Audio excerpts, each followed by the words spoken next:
Ami, bukas mo na tapusin yung ginagawa mo. Paghapon ka naglalako ng paninda mo pampaganda. Pero napabayaan mo naman ang sarili mo. Uy, tama na yan. Nay, ang mga gaya ho natin ay nagpapahinga lang kapag mayaman na.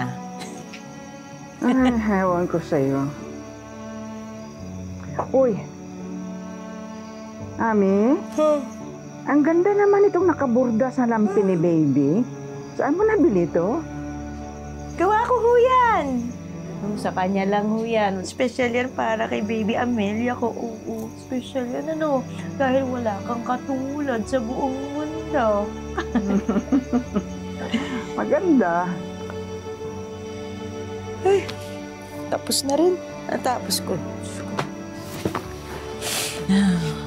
Ano? Lahat ito ginagawa para sa'yo ni Mama, no? Kasi mahal na mahal tayo. Patagay, sandali. Hoy! Ano da? Sunog! Susunog daw! Sunog! Dali!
Wala pong baby. Ano, wala baby? Ano, baby? May baby ho ako. May baby ho ako. Sandali. May baby ho. Hindi. Sandali. May baby ho ako. Ay, ano nangyari?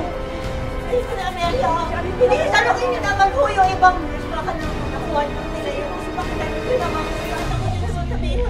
Nawawala si Amelia. Sandali. Hindi, hawak-hawak ko lang ho kasi siya nabagsakan kami sa ulo. Sandali. Hindi pwede. Sandali. Pakitanong naman po sa iyo. Ano nangyari? Asa si Amelia? Hanapin natin siya. Hanapin na natin. Mrs. Bawal pa po kayo. Kailangan ko po pa rin. Ang observation pa po kayo. Ako gabi pumunod sa baby. Pakawin ng anak niyo. Sige na. Hindi pwede. Hahanapin ko. Hanapin ko. Kalma ka lang. Masalamat tayo. Hindi nakaligtas sa anak mo. Alam natin na buhay ang apo ko. Oo. Hindi tayo titigil. Hanapin natin siya. Hanapin ko ha. Nang magkasunog sa looban, nahiwalay si Ami sa anak niyang si Marjorie. Paglipas ng maraming taon, kahit yumama na si Ami, hanap pa rin niya ang kanyang anak. Pero nang dumating si Dennis sa buhay niya, unti-unti nang muling sumaya si Ami. Ang hindi niya alam, aagawin pala ang asawa niya ng isang malanding kirida. Ano ang bagong trahedya ang dadali nito sa kanyang pamilya? Sundan natin ang kwentong yan sa 5th anniversary special ng Tadhana.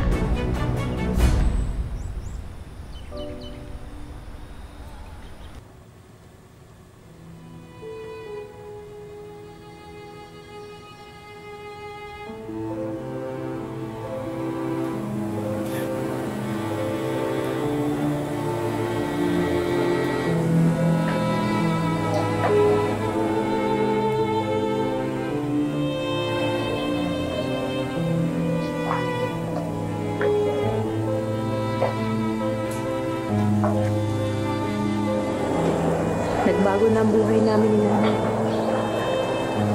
Nagkapera kami lahat, pero hanggang ngayon hindi ko pa rin nakita ang anak ko.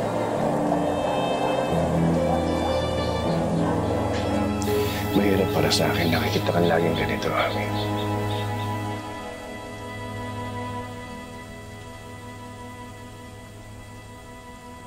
Aanin ko lahat ng narating ko. Hanggang ngayon hindi ko pa rin nakikita si Amelia.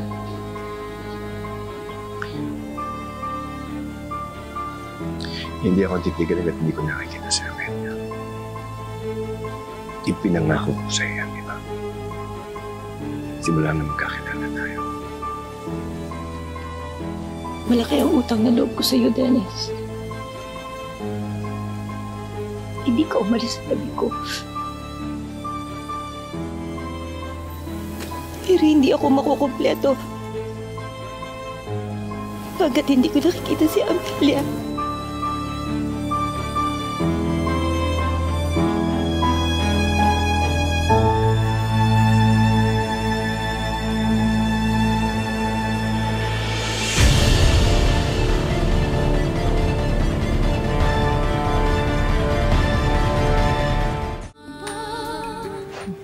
Ang bilis nila po ang mabas ka. Noon, sub-sub ka sa trabaho para sa anak mo. Naiintindihan ko yun. Pero hindi mo kailangan ihinto ang buhay mo. Nay, kung hindi ko ho aabalahin ang sarili ko sa trabaho, masisiraan ho ako ng ulo. Ame, hindi ko sinasabi na kalimutan mo ang paghahanap sa anak mo. Pero sa ginagawa mo ngayon, sinisisi mo ang sarili mo sa nangyari. Sigurado ako kung nasaan man ang anak mo ngayon, hindi niya magugustuhan itong ginagawa mo sa buhay mo. Na nagkakaganyan ka. Anak, andito pa kami nagmamahal sa iyo. Bigyan mo naman ng pagkakataon ng sarili mo na magpatuloy ang buhay mo.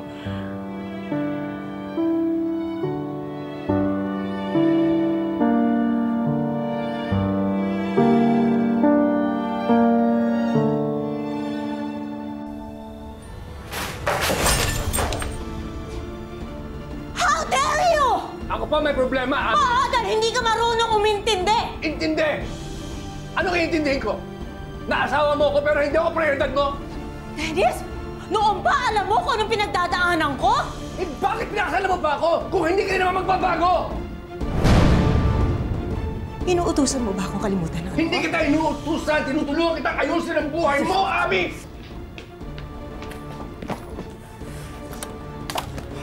No! Kahit kailan hindi tayo magkakaintindihan.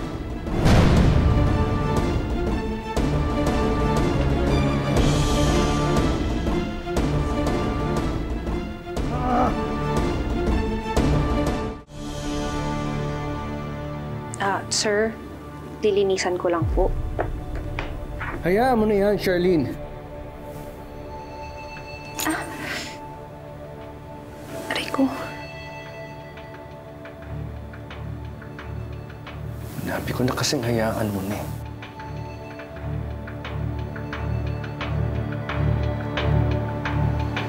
Andalay, pahatid ko sa driver sa clinic. Hindi na po, sir. Okay lang po ako. Kaya ko naman eh. Kayo ho. Kaya niyo pa ba?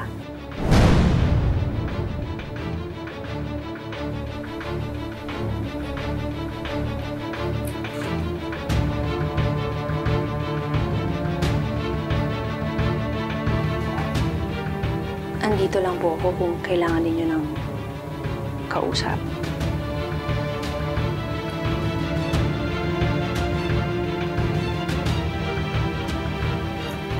Kaya, kung kailangan nyo ng taong magpapagaan sa loob ninyo.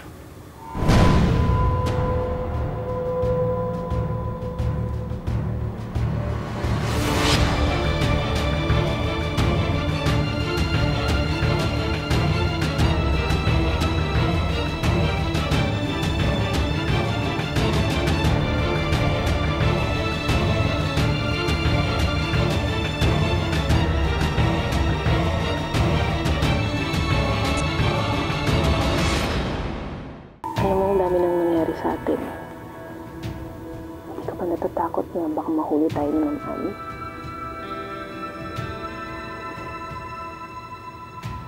Duda ako. Walang pake sa akin yan. Tinan mo, matitiis niyang hindi ako uwihan dito na matagal. Baka ako nasa business trip na naman yun.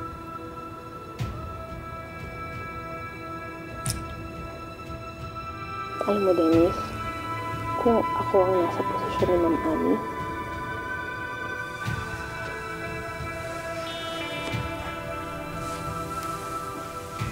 kung ako ang meron ng lahat ng to,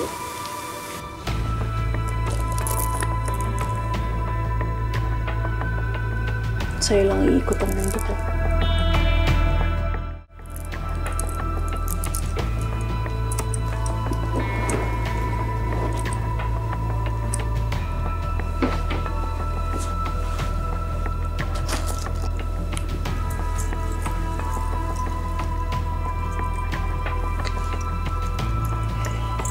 Kamali ako ng pinakasalan. Hindi pa naman huli ang lahat eh, para sa'yo. Para sa atin.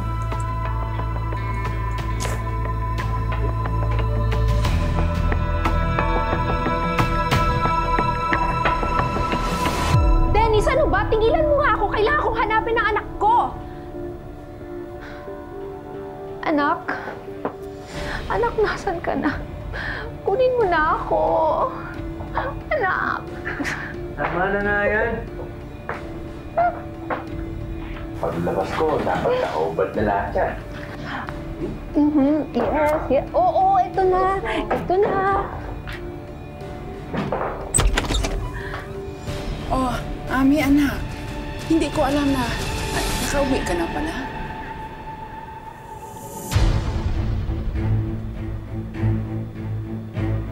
Charlene? Anong ginagawa mo dito sa kwarto ng anak ko? At bakit suot mo ang damit at alahas ng anak ko? Ha? Dennis? Anong ginagawa ninyo ni Charlene, ha? Mga hayop kayo! Hayop kayo! Ang babastos niya! Ikaw, babae ka, ikaw, Charlene, ha? Wala kang utang na loob! Wala kang utang na loob! Binigyan ka namin ng trabaho pagkatapos itong igaganti mo sa anak ko! Ha? Haharutin? Lalandiin ang asawa ng anak ko? Ha? Ha? Ayok ka! Isusumpo ko kayo kay Ami. Makikita nyo, sisiguraduhin kong makukulong kayong dalawa!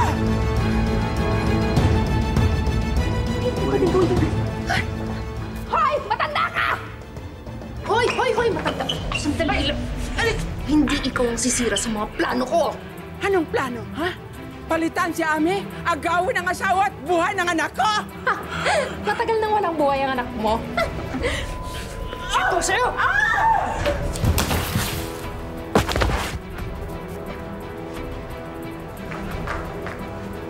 Charlene! No!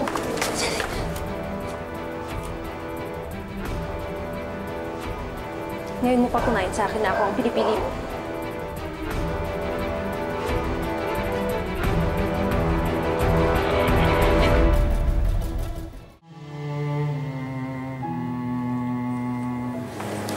Ami, magpahinga ka muna sa kwarto mo.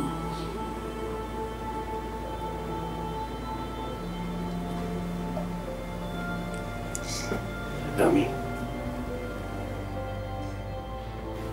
Bumili lang si nanay ng pagkain sa talipapa. Para ulamin natin, babalik na kagad yun, no? Babalik na si nanay. pagod ka lang. Magpahinga ka na muna. Manang Delia, pakiatid naman si Ami sa kwarto niya. Halika na muna. Halika na. Sandali lang. Babalik si nanay, ha? Kung marami siyang dalang pagkain, pakiintayin lang po yung nanay ko. Pakintayin niyo, ha? Kasi marami talaga siyang dalang pagkain para sa ating lahat.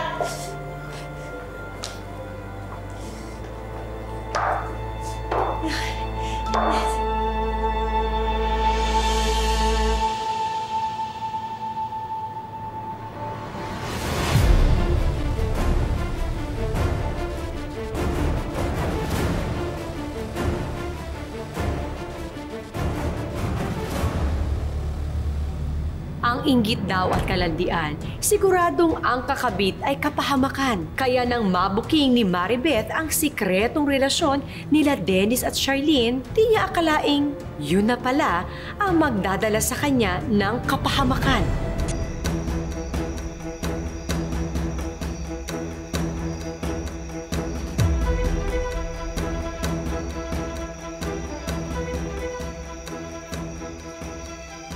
Bakit tagal mo? Baka makita tayo. Ano nang plano mo? Hindi maganda ang lagay ni Ami. Siguro nervous breakdown. Gusto ko siyang patignan sa espesyalista. Bakit mo gagawin yun? Eh di ba ito na nga yung matagal mo nang hinihintay para mapawalang visa yung kasal ninyo? Tingnan mo, malapit na siyang maging lukarit. Tayo may kasalanan kung bakit siya nagkakaganyan. Napatay natin si Maribeth. Well, matagal na rin naman siyang luka-luka simula nung maiwala niya yung anak niya. Kasama ko pa rin siya. At ako, ano ko? Dakilang kabit, ganun. Eh kung gusto mo siya, sa kanya ka na lang. Alis na lang ako. Dali. Ikaw ang mahal ko.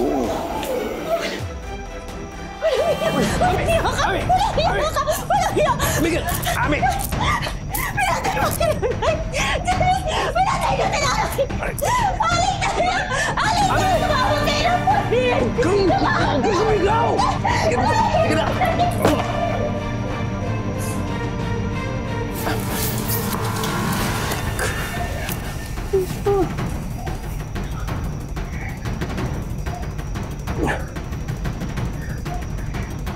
Talinin natin siya sa basement. Sige lang.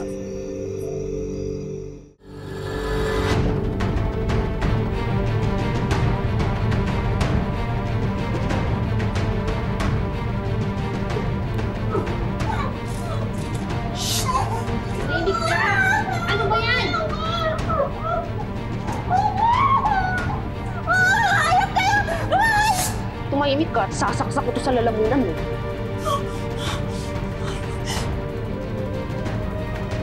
Inumin mo to. Ami, sige na. Inumin mo na yan. Sumunod ka na. Ayaw ka nang mamatay, pero ayaw ko yung makulungtan. Sige na, inumin mo na. Hayop! Hayop ka! Hayop!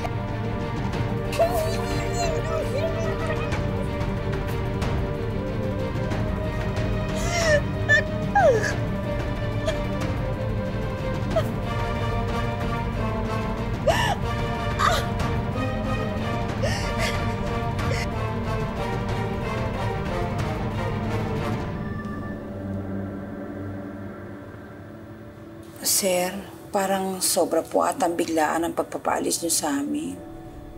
Sir Dennis? Matatagalan po si Ami sa abroad dahil sa negosyo namin. At, ako na lang ho mag-isa rito kaya kaya ko na naman. Hindi ba po kasi kami nakakapagpaalam kay Ma'am Ami? Kilala niyo naman si Ami. Kapag tumutok yun, sa trabaho, walang inisip kundi yun lang yun. Intindihin niyo na lang ho. Maraming salamat na lang po sa talagang sobrang pasasalamat namin dalawa sa servisyo. Salamat po. Salamat po. Salamat.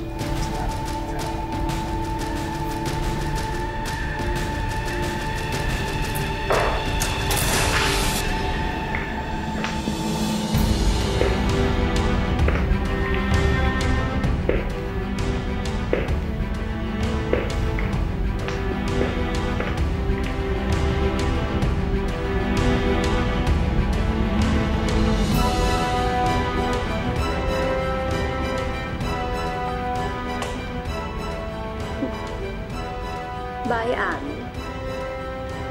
Simula ngayon, ako na ang bagong Reyna sa mansyon na to.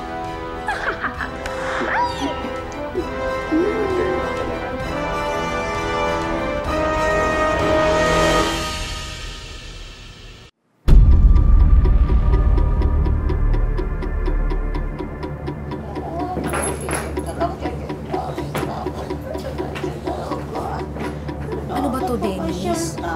Isang taon na, ha? Kailan ba lalabas yung resulta ng pagpapaanal mo dito sa baliw na to? Konting tiis na lang, Charmaine.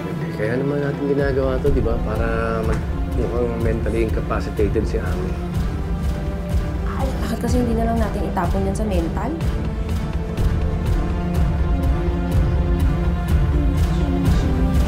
Di ba ikaw naman ang may ayaw? Baka kasi mami, gumaling pa sa mental hospital yan. Mabunyag pa na tayo may gagawa nito. Napagod na kasi akong mag-alaga dyan eh. Magkakaroon na ako ng wrinkles mo, pangit pa ako. Pangit ka! Pangit ko! Pangit ko! Pangit ka! Pangit ka! Pangit ka! Pangit! Sino pangit? Pangit ka! Pangit! Pangit! Pangit! Pangit! Pangit! Huwag mo lang patulang. Sabi ko naman sa'yo, kumuha na ako na mag-aalaga sa kanya. Darating bukas. Tama na. Oh, pangit.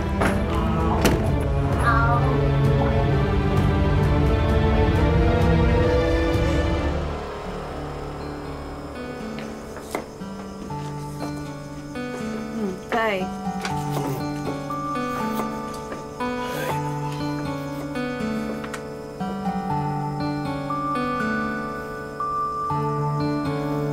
Tay, huwag niyo na pong isipin yung mga bayarin na yan, ha? Kasi matutulungan ko na po kayong bayaran yan. Bukas po magsisimula na ako sa trabaho ko. Yun na nga, anak eh. Dapat sa'yo nag-aaral, hindi nagtatrabaho. Ay, ano ba kayo? Okay lang po yun. Mag-iipon lang naman po ako tapos babalik na ako sa pag-aaral. Ay, naku, anak. Ngayon pa lang, nami-miss na kita. Sus, Totoy talaga? Eh, ngayon ka lang kasi mapapawalay sa akin. Alam mo ba, magmula nung pinaalagaan ka nila sa akin, eh, tinuring na kitang parang isang tunay na anak. Ano ba naman yung sibuyas na inihiwa mo? Mahal-mahal ang bilhin, tapos ikaw pa ang papaiyak eh. Ay, naku, Tay. Pero, alam niyo, Tay, minsan napapaisip ako. Namimiss din kaya ako ng mga totoo kong magulang. Asan kaya sila ngayon?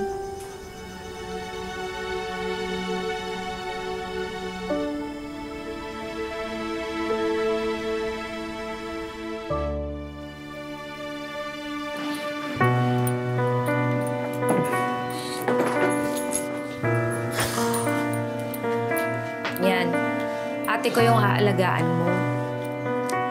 Dinala na namin sa mental yan, kaya lang nananakit kasi ng ibang pasyente, tsaka ilang beses nang nagtangkang tumakas.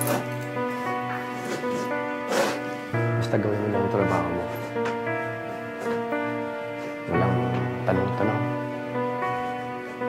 Dito sa mansyon, bawal yung mga busisa. Ay, naku, ma'am, sir, hindi po ako ganun. Promise po. Basta sisiguruhin namin na di hamak na mas malaki ang sweldo mo kaysa sa ibang caregiver, Bianca. Salamat po, sir.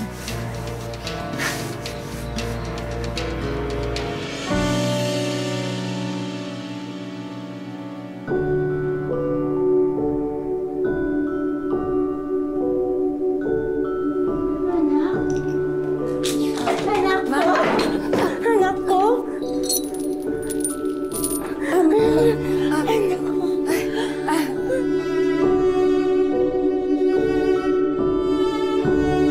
Kaya nga bang gisingin ng lukso ng dugo ang isang nababaliw ng puso?